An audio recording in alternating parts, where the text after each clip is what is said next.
Հայաստանի մեջ Եվրամիության Թիդորտական առաքելության խումբի ղեկավարը հաջողված կհամարի խումբի վերջին 2 տարվան գործունեությունը Հայաստանի մեջ։ Առաքելության հիմնական նպատակը դիտարկումներն են հայ-ադրբեջանական սահմանին։ Դիտարկումները ցույց կտան, որ հայ-ադրբեջան սահմանին ռազմական մակլցումներ չկան։ 2 տարի հետո Թիդորտական առաքելության ղեկավարը Վայոց ծորի սահմանային հատվածի վրա բոլորովին այլ իրավիճակ կտեսնե։ Գյուղերում մեջ խանութներ կբացվին, մարդիկ դուներ կգառուցեն, կնշանակե, թե իրենց բնակավայրերում մեջ աբակա կտեսնեն։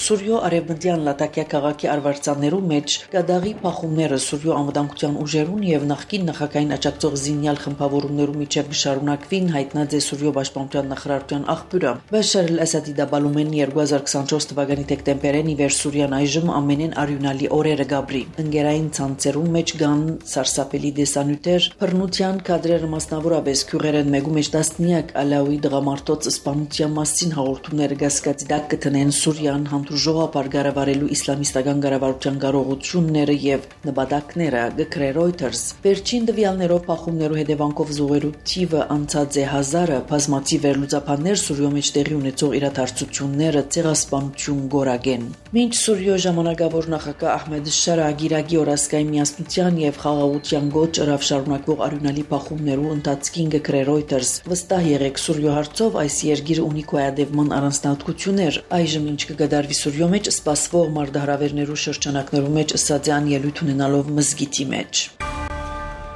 Միացյալ Նահանգները գոչ ըրած է Սուրյո իշխանություններուն պատասխանատվության ենթարկել արմատական իսլամիստ ահաբեկիչները։ Վաշինգտոն միաժամանակ կաչակցի երկրի կրոնական եւ էթնիկ փոքրամասնություններուն ըսված է պետական քարտուղար Մարկո Ռուբիոյի հայտարարության մեջ։ ՄԱԳ-ի մարդու իրավունքներու հարցերով ղեկավարը գոչ ըրած է Սուրյո ժամանակավոր ղեկավարության միջամտել ափամերձ շրջաններում այդ զանգվածային սպանությունները կանխելու եւ մեղավորները պատասխանատվության ենթարկելու համար։ ՄԱԳ-ի մարդու իրավունքներու հարցերով գերագույն հանձնագետար Ֆոլքեր Թյուրք դե Սուրյո մեջ խաղաղապնակիչներու սպանությունները գոչ ընելով հետաքննել քաղաքացիական բնակչության մահապատիժները եւ պատասխանատվության ենթարկել մեղավորները։ Չափազանց անհանգստացնող հաղորդակցություններ կստանանք ընտանիքներու սպանություններու մասին, ներառյալ կանանց, երեխաներու եւ վիրավոր զինյալներու, ըսած է Թյուրք։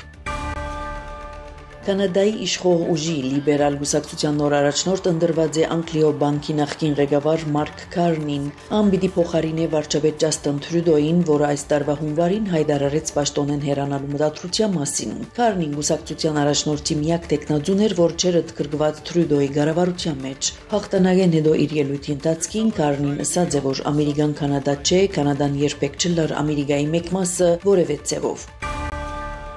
Երկուշաբթի 10 մարտին 24 ժամյա կորձաթուլ հայտարարված է Գերմանիո խոշորագույն օտագայաններու մեջ։ Ըստ գերմանական օտագայաններու քննադատականներուն կորձաթուլի հետևանքով ավելի քան 3400 չվերթ կչեղարկվի, որ մեկը դուժե մոտ 510,000 ուղևոր։ Անոնք պահանջած են աշխատավարձի 8% բարձրացում, բայց ամսական 350 եվրոյեն ոչ պակաս։ Հայտարարության մեջ նշված է, որ կորձաթուլը անհրաժեշտ է մոտ 25,000 աշխատագիտներու աշխատանքային պայմանները բարելավելու համար։ Ցեզի հետ էր Անի Զեյթունցյանը։